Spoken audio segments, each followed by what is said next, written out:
pretend I have already done the hand hygiene and pretend I've already done the hand hygiene and I have already given you privacy. So, ma'am, first po is i-inquire ko po ang inyong history. Nagkaroon na ba kayo ng previous muscle pain in the previous days, weeks, months? Muscle pain? Yes, ma'am. Leg pain. Leg pain. Kailan po siya nagsimula? Tagal na. Ang tagal na. Nagkaroon na ba kayo ng ng redness or swelling ng joints? Tuhod? Wala pa naman. Wala pa naman. Okay, good. Meron pa ba kayong ginagawang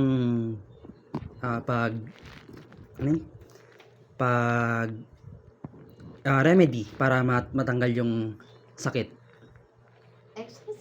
Exercise. Okay, good. So, move on na po tayo, ma'am, sa inspection. First po, i-inspect ko po ang inyong muscle. Pwede po ganda, ma'am. I-inspect ko lang po para malaman po kung symmetric ba siya or asymmetric, hindi po pantay. Sa legs naman po.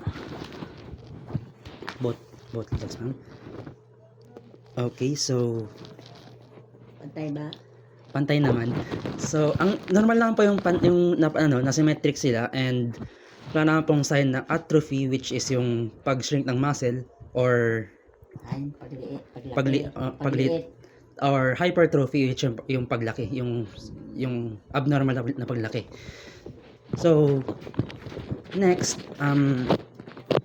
i-check ko naman po kung meron po kayong i-check ko naman po ang inyong muscle kung meron pong mga contracture, kung nagkakaroon po ba ng biglang pagliit, pag-shrink ng muscle sa paa, which is nagdudulot ng yung pag down po ng foot. Wala naman. Wala naman. Napansin ko naman po, wala naman. So, next po is i-check ko po kung meron po kayong muscle tremors. Pero pwede pong i-raise yung hands. Okay, so wait lang po.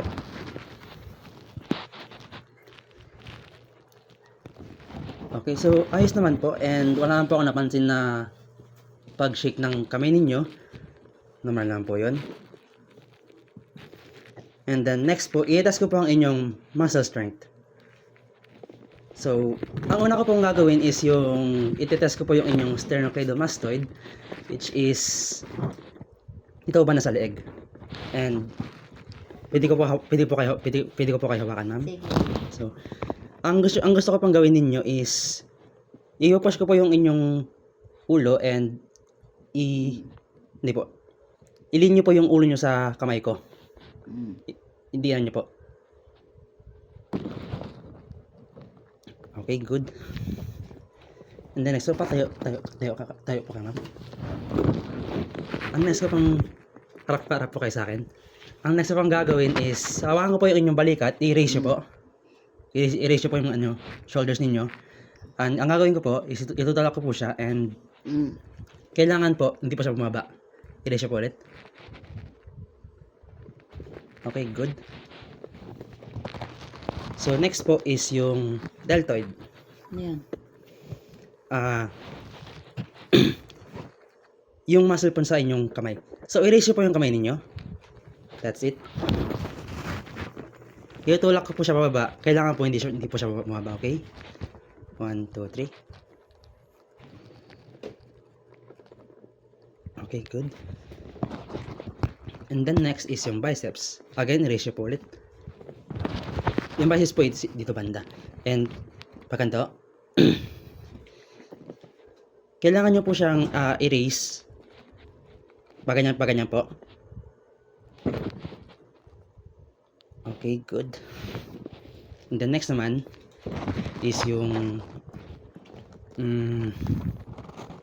triceps. Gano'n nyo po siya, ma'am. And paganyan. Okay. Kailangan po hindi po siya maganon. Okay. 1, 2, 3. 1, 2, 3. Okay, good. And then next po sa triceps is yung wrist and finger muscles naman po. So ang gagawin ko po dyan is mas na-raise nyo po yung kamay nyo ng ganito, pag ganito po. Itulak ko po itong inyong wrist tsaka itong pong fingers. Kailangan po hindi po siya mababa. Okay? 1, 2, 3.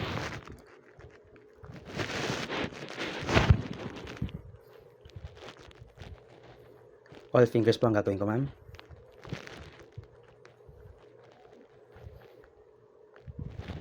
Sa kabila.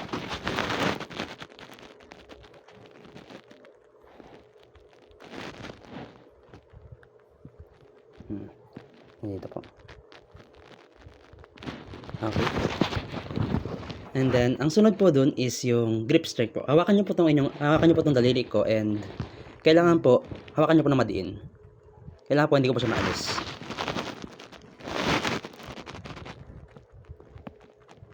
Okay, good. Sa kabila naman po.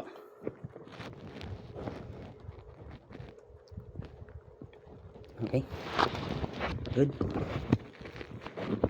Next po is ang hip muscles. So ang gagawin ko po, pwede po kayong humiga. Dapa? Nakaharap po sa ceiling. I-raise nyo po yung isa nyo pong leg.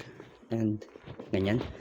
Ang gagawin ko naman po is itutulak ko po yung leg pababa. Kailangan po kailangan po hindi siya tumaas. Okay? 1, 2. Hindi siya bababa. Yes.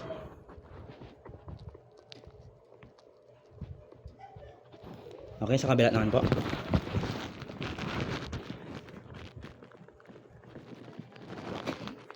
Okay. So, next naman po is ang inyong hip abduction, which is spread wide po yung inyong leg. Pero wag muna po. Hawakan ko po yung isa niyo pong leg and hindi. Ayan po. Kailangan po ang gagawin niyo naman po is i-spread niyo pang hinaka ko po siya paloob. 1, 2, 3. I-spread niyo po yung legs niyo pa wide. Ayan. Okay, sa kabila naman po. 1, 2, 3, go. Okay. And then next is yung leg adduction. Ang sunod naman po doon, spread niyo po yung inyong legs and ang gagawin niyo naman po is ipaloob niyo po yung inyong paa. Nang habang hinawa ko siya. 1, 2, 3. Okay. Next. 1, 2, 3, go. Okay. Ang sunod naman po sa leg adduction is po yung hamstrings. So, i-fold nyo po yung legs nyo. Yan. Ang gagawin ko naman po, ang next ko po na gagawin is hihilaan ko po yung inyong paa, pero kailangan po hindi po siya mahila. Okay. 1, 2, 3, go. Okay. Sa kabila naman po.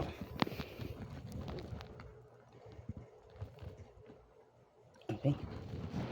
Ang sunod po sa hamstrings is yung quadriceps. Pwede nyo po ilayo nyo. Wait.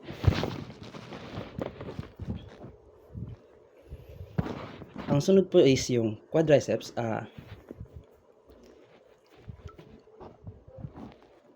Wait lang po.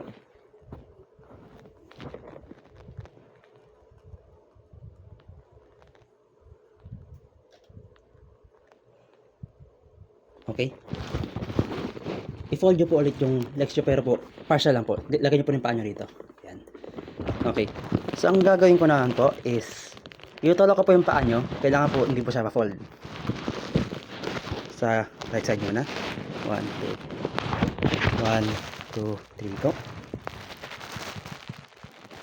Okay, good. Sa kabila.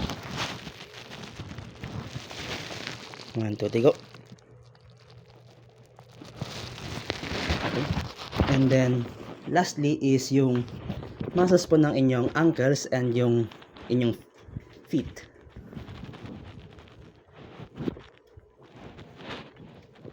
Ang una ko pong gagawin, ngayon na po, kasi itutulak ko po siya, kailangan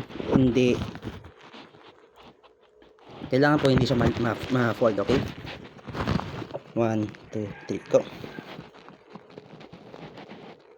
Okay, good. 1, 2, 3, go. Okay. And ang next ko na gagawin is, i-fold ko siya pababa. Kailangan po hindi siya bumaba, okay? 1, 2, 3, go. Okay. 1, 2, 3, go. Okay. So, tapos na po. Tapos na po yung sa part na yun. Sa part na po na yun. And ang nahanap ko naman po is, kasi po meron pong grading strength ng muscle strength sa part po na ganyan. Sa part po ng inyong muscles. Meron pong 0 hanggang 5 po na levels.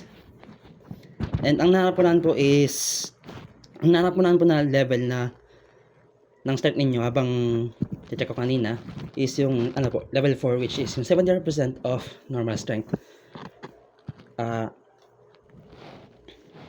Meron po kayong normal full movement against gravity and against minimal strength, against minimal resistance. And then next po dun is yung inyong bones. So ang una ko muna pong gagawin is i-inspect po kung meron pong deformities or misaligned bones. So okay lang po kahit kanya muna. I-inspect ko lang po yung kamay niyo po, ilagay niyo po rito. Okay? So i-inspect ko naman po.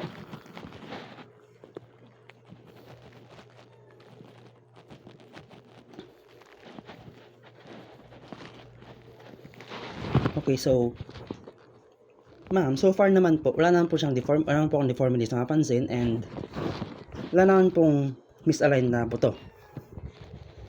Next po is yung, ngayon ipapalapit ko po ang inyong bones ninyo simula sa kamay hanggang sa paa. Kailangan po kasi maharap na walang tenderness or swelling, at yan po, wala po dapat tenderness or swelling. Hawakan ko lang po. Pwede po.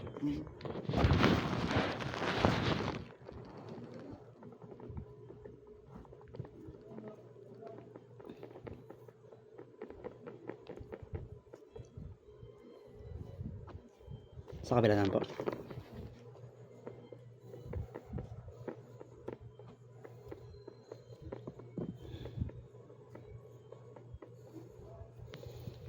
Sa paa naman po, dito banda.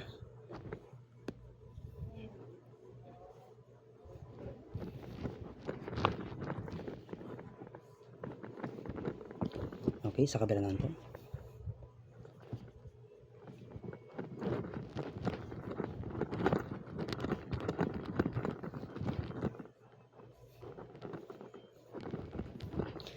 Okay, so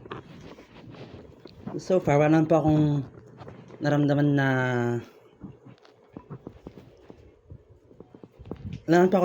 tenderness or swelling, and yun, normal sign po siya. Kasi kung sakaling meron po kayong tenderness or swelling, nag-i-indicate po siya ng fracture or yung yung osteoporosis po. And then sa last po tayo sa joints. Joints po, simula. Hindi, inspect ko muna po. So ang gagawin ko po, i-check ko muna po kung meron siyang, again, tenderness or swelling or mga nodules po.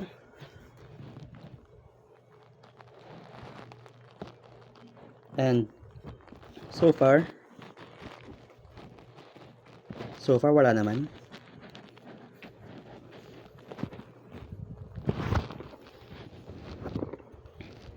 And then ang last part po ay, so ang gagawin ko muna po is pwede po igalaw yung inyong kamay, fold downward and upward. Okay, sa kabila naman po. Okay, sa legs po, i-fold nyo po yung legs nyo. Yan, sa kabila naman po.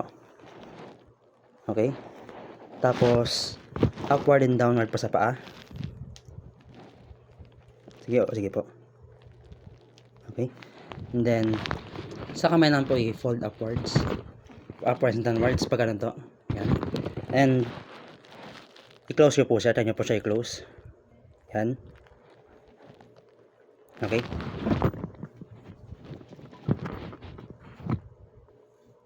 So far naman po, wala pong swelling or tenderness and gumagalaw naman po yung joints nyo ng maayos. And, lastly po, i-assess ko po yung inyong range of motion po ng inyong joint. And again po, move nyo po yung kamay nyo na upwards, downwards. Pag ganito. Yan. Sa kamera naman po. Okay. Tapos, i-try nyo po ganito yung kamay nyo.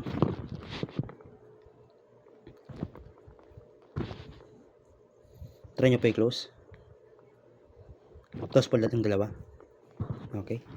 And then, sa legs naman po. Fold upwards, downwards. Sige po. Sa kabila naman po. Okay. And then, yung sa paa nyo po. Paganas. Tapos, try nyo po i-fold yung toes. Yan. Okay. So, ayun po. Kaya na po sabi ko kanina, normal naman po yung paggalaw ng inyong joints and wala naman po laging problema. And normal naman po siya. So, ayun lang po and don't worry naman po yung pagtaas pang documentation, yung information ninyo po is strictly confidential and yeah, okay na po. Thank you po. Yan na.